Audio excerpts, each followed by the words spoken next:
내가 없는 당신에게 16번째 에피소드를 시작합니다. 지난번 자존감 에피소드에 여러 가지 피드백들이 있었습니다. 의도하지 않았지만 이제까지 모든 에피소드 중에서 가장 길어서 너무 길었다. 이 바쁜 현대사회에 누가 40분이나 가만히 앉아서 들을 수 있겠냐. 젊은 친구들은 지금 쇼폼이 대세인데 짧게 해달라 라고 말씀해 주신 분들이 있는가 하면 되게 길게 느껴지진 않았다 라고 격려해 주신 분들도 계세요. 그런데 여러 가지 피드백들 중에서 제 기억에 가장 남는 사연은 제가 인용했던 캘리포니아에서 1980년대에 진행된 자존감에 대한 프로젝트 결과에 대한 내용이었습니다. 대부분 놀라셨다는 분들이 많으셨는데 그 중에 한 분은 사기당한 기분이 들 정도라고 표현하시기도 했어요. 한국 사회에서 자존감이 정말로 중요한 문제이고 거기에 상처라도 나면 큰일이니까 아이를 키우는 부모 입장에서는 영혼을 팔아서라도 내 아이 자존감을 지키고 세우려고 하는 건데 가만히 생각해보면 정말 그런 것 같다고, 자존감이 다는 아닌 것 같다고. 그런데 그분과의 대화 중에 거의 모든 시간을 아이 이야기 한다는 것을 깨달았을 때 제가 잠깐 그분의 이야기를 멈추고 물었습니다. 근데 그 에피소드 자녀의 자존감에 대한 이야기 아닌데 본인 자존감에 대해서는 뭐 생각하신 건 없어요? 그랬더니 약간 당황한 기색이 역력하시다가 아니 있어요 하시고는 잠깐 뜸을 들이시다가 이러시는 거예요. 아니 근데 저는 이제 늙어가고 있고 저보다는 우리 애가 한참 잘하는 때니까. 그리고 저는 늦었죠. 이미 베린 몸이랄까? 라고 말하며 헛웃음을 지시는 겁니다. 그래서 준비했습니다. 이번 생이 틀렸다고 생각하신다면, 이번 생은 망했다고 생각하신다면, 나는 이제 늦었다 라고 생각하신다면 이번 에피소드는 여러분을 위한 에피소드입니다. 몇 살 정도 되어야 이번 생이 망했는지, 이번 생이 글러먹었는지, 이제는 늦었다고 말해도 되는 나이일까요? 만일 초등학생 자녀나 조카가 이번 생은 틀렸네 하면 기분이 어떠세요? 이 팟캐스트를 들으시는 분들의 나이가 초등학생은 없는 걸로 나오는데 그렇다면 아마 이런 생각은 말도 안 되는 생각이라고 말하실 거예요.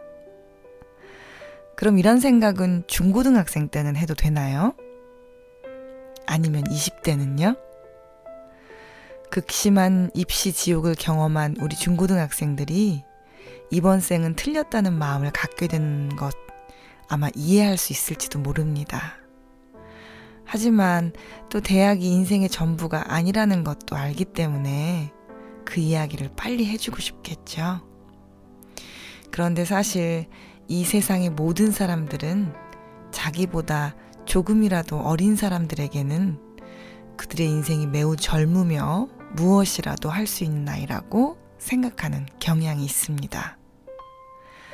대부분의 20대들은 자신이 10대에 이루지 못한 것에 대해 후회하며 10대들에게 공부 열심히 하라고 하고 30대들은 20대와 10대들에게 40대들은 30대 이하의 사람들에게 비슷한 마음을 갖는다는 것이죠.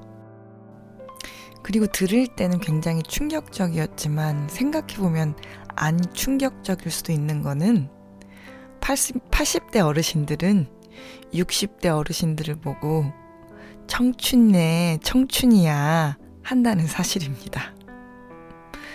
그러면 아까 제가 했던 질문을 다시 한번 가지고 와보겠습니다. 몇 살 정도 되어야 이번 생이 망했는지, 이번 생이 글러먹었는지, 이제는 늦어버렸다라고 말해도 되는 나이일까요?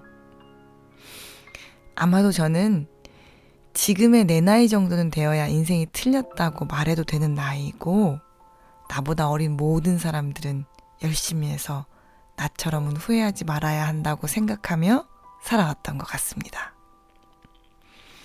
혹시 여러분도 저와 같이 생각하고 계셨었나요?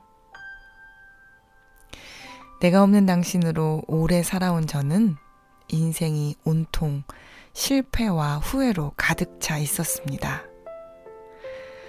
아, 이번 학기는 망했다. 이번 방학은 배렸다. 이번 시즌은 끝이다. 올해는 글렀다. 오늘은 망했네. 이런 말들은 너무 많이 해서 언제부턴가 저의 한 부분이 되어버린 것 같은 생각이 들기도 했습니다. 나중에야 안 사실이지만 이렇게 말하고 생각하는 것은 저에게 정말로 치명적인 결과를 가져왔더라고요. 많은 뇌과학자들이 또 의학자들이 동의하는 바인데, 뇌는 실제 경험과 상상 속의 경험을 잘 구분하지 못한다고 합니다. 특별히 하버드 의학 박사인 초프라 박사는 만일 우리가 해를 정면으로 바라보는 상상을 하면 우리의 동공은 축소되고, 암흑에 있는 상상을 하면 동공이 열리게 된다고 말했습니다. 또한 수술을 앞두고 두려운 마음이 들어 수술실에 들어가는 상상을 하면, 그래서 걱정을 많이 하게 되면 실제로 수술실에 들어가면서 긴장하고 걱정하게 되는 모든 호르몬들이 쏟아져 나오기도 한다고 합니다. 그러니까 아마도 작동되지 않는 냉동고에 갇혀서 실제로는 영하로 내려가지도 않았는데 동사해서 저체온증으로 사망하게 되는 것이 아마도 이런 원리이지 않을까 싶습니다. 그러니까 만일 이 의학 박사의 말이 사실이라면 저는 망했다, 망쳤다, 글렀다, 늦었다는 말을 반복적으로 하고 생각하면서 망한 사람의 삶을 살고 있었으며, 그러므로 실제로 망하지 않았던 모든 부분까지 망한 채로 살아왔는지도 모르겠습니다. 그런데 이쯤 되니 궁금해졌었습니다.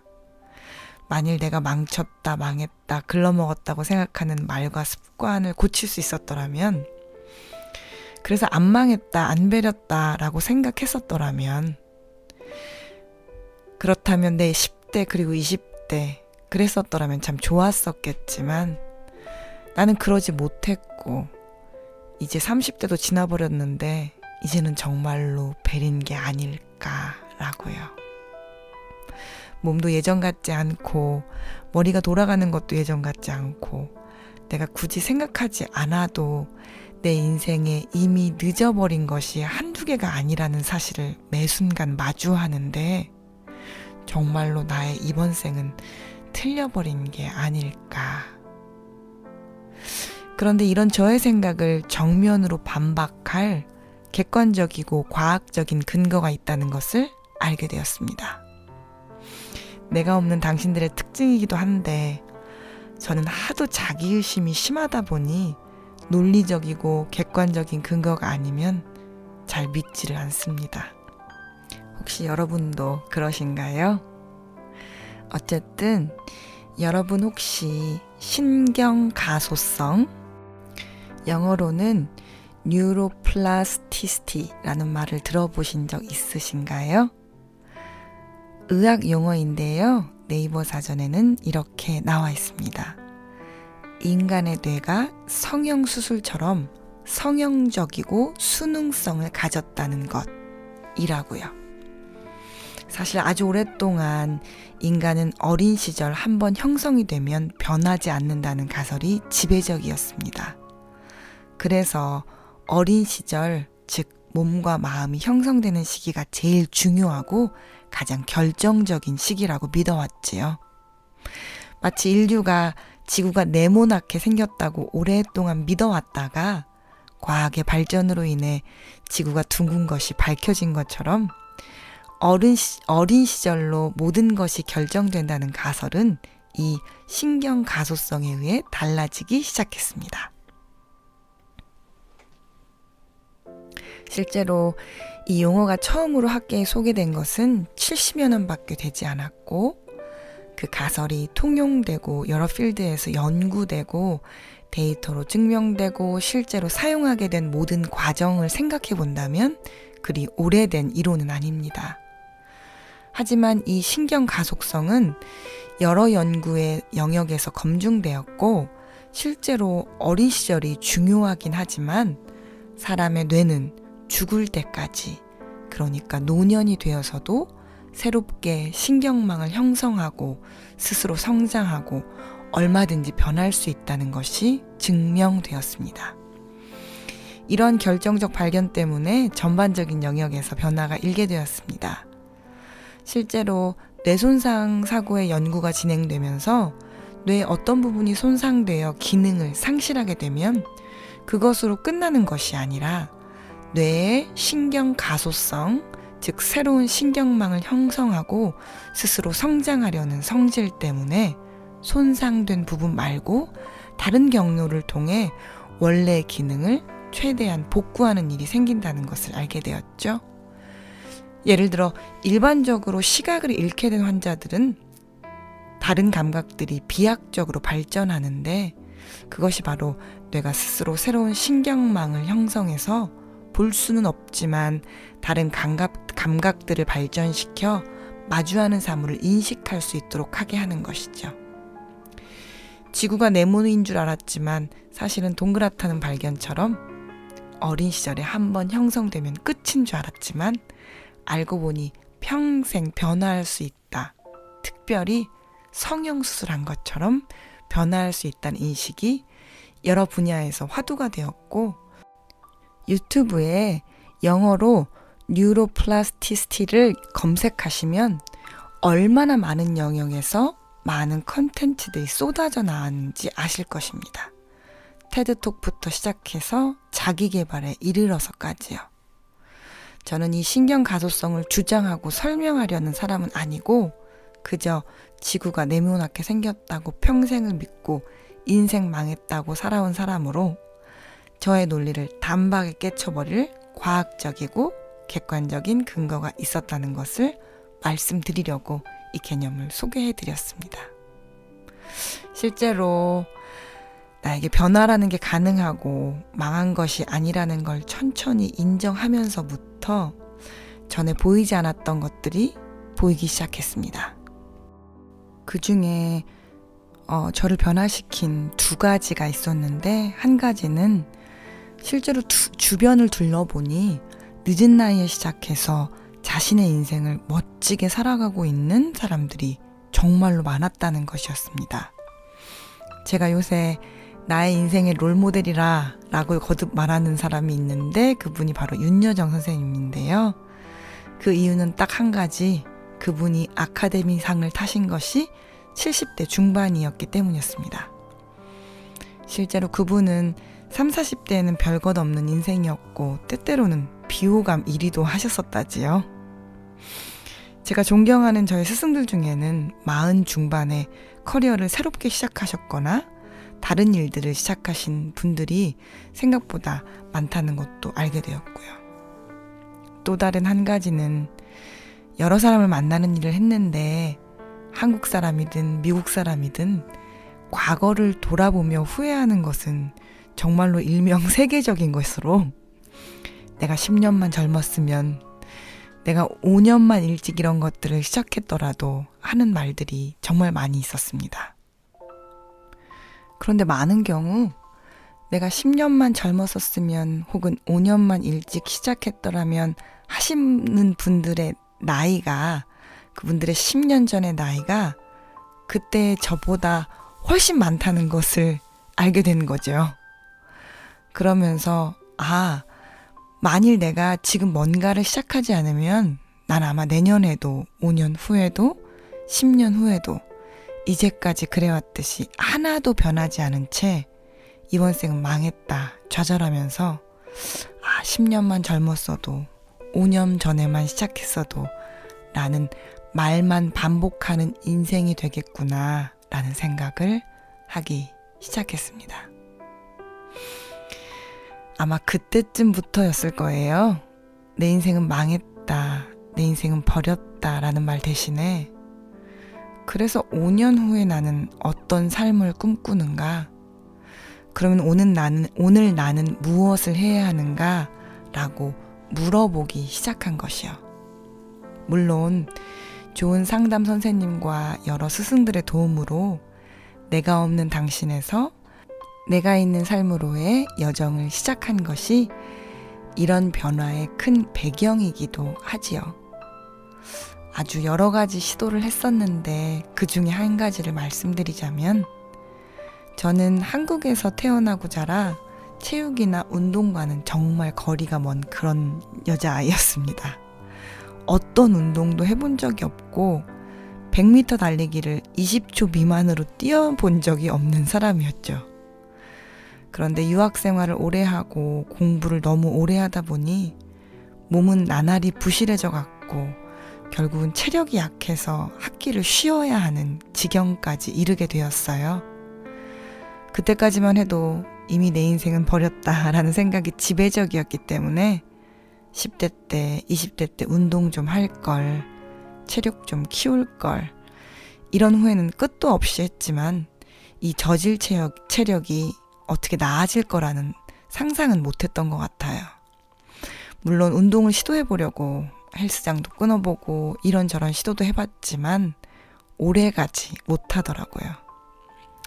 결국 이번 생은 이미 배렸다. 30대 넘어서 운동하려면 안 되니까 니네들은 어서 운동하렴 이라고 말하는 꼰대가 되어져 가고 있었죠. 그러던 어느 날 유튜브의 알고리즘의 인도하심으로 어떤 영상 하나를 보게 되었는데요. 고쟁이 바지를 입고 걸어가실 때는 별 볼 일 없는 할머니였는데 헬스장에서 턱걸이를 수십 개 해보이시면서 몸이 안 좋아서 60대부터 운동을 시작했는데 지금은 이렇게 근육이 생겼다고 말하는 게 아니겠습니까? 일주일에 3-4번씩은 1시간씩 근력 운동을 하신다는 그 할머니의 근력, 체력을 보고 정말 충격받았었습니다. 사실 요즘에는 몸짱 할머니들도 많으신데 그 할머니는 그런 몸짱 할머니는 아니었어요. 식당 일을 하시면서 그냥 보면 정말 별것 없는 할머니셨는데 식당 일을 하시는 틈틈이 와서 운동을 하시다니, 그리고 시작한 나이가 60대셨다니 아마 그때쯤 신경 가소성을 배우기 시작했고 상담도 잘 받으면서 자기 소멸의 벼랑 끝에서 조금 벗어난 때여서 결심할 용기가 더 났을지도 몰라요.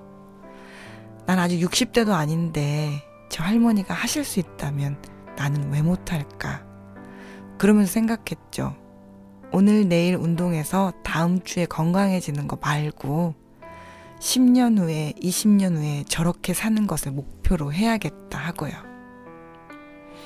오늘은 운동 이야기는 아니니까 다음번에 기회가 있으면 운동에 대한 이야기는 조금 더 자세히 해볼게요.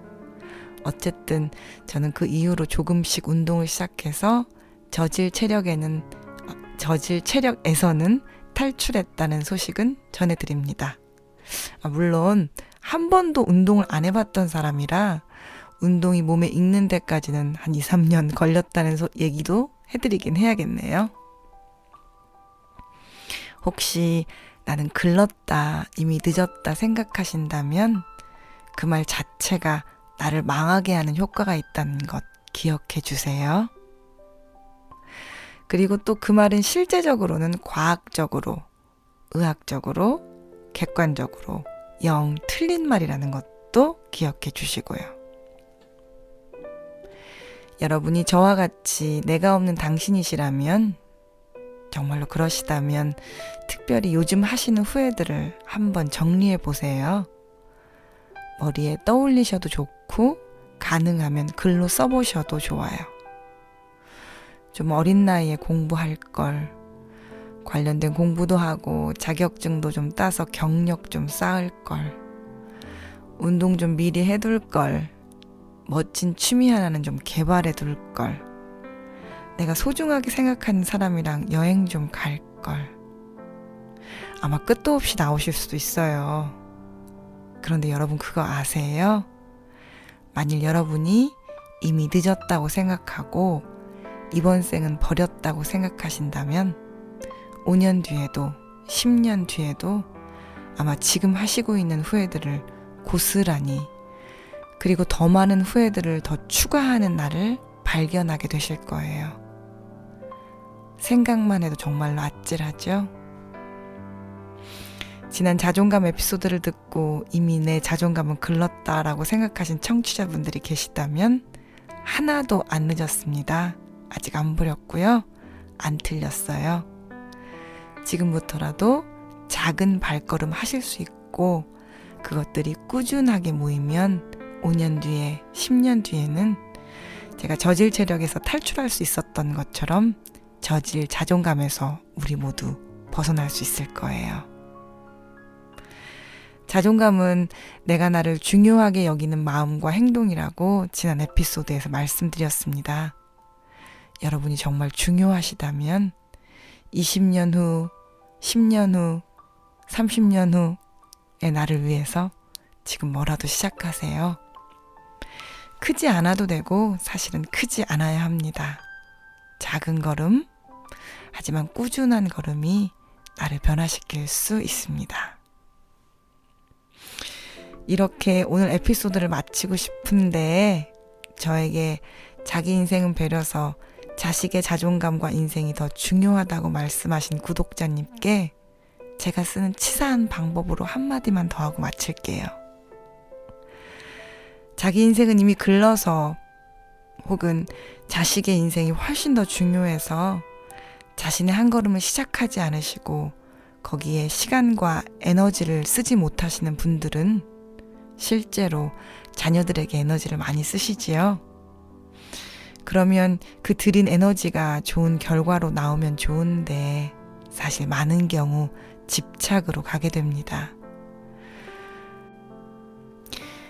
그리고 자신의 인생을 못 살고 자신에게 투자하지 않고 자신의 한 걸음을 가지 않고 그냥 포기하고 자녀에게만 집중한 부모들을 보고 자란 자녀들은 아이러니하게도 주체적인 인생을 산다기보다는 내 인생은 글렀어 하는 인생의 방향으로 가게 되는 경우가 많습니다. 그러니 자신을 중요하게 생각하는 게 아직 어려우시다면, 자녀가 정말 중요하시다면, 그렇다면 정말로 내 인생은 이미 틀렸어 라는 말을 멈추시고 자신을 돌아보시고 가꾸시고 자신에게 새로운 5년 후, 10년 후를 선물해 주기 위해 작지만 꾸준한 한 걸음을 선택하셔야 합니다. 우리 인생은 망치지 않았습니다. 비록 우리의 어린 시절로 인해 우리의 지금이 조금 모자랄 수는 있지만 지금 우리를 중요하게 생각하고 사랑하는 우리 자신이 있기 때문에 우리의 10년 뒤는 훨씬 행복할 거예요. 우리의 새로운 10년 후를 응원합니다. 여러분과 저의 작지만 꾸준한 발걸음을 위해서 저는 더 좋은 에피소드로 다음 주에 찾아뵐게요. 감사합니다.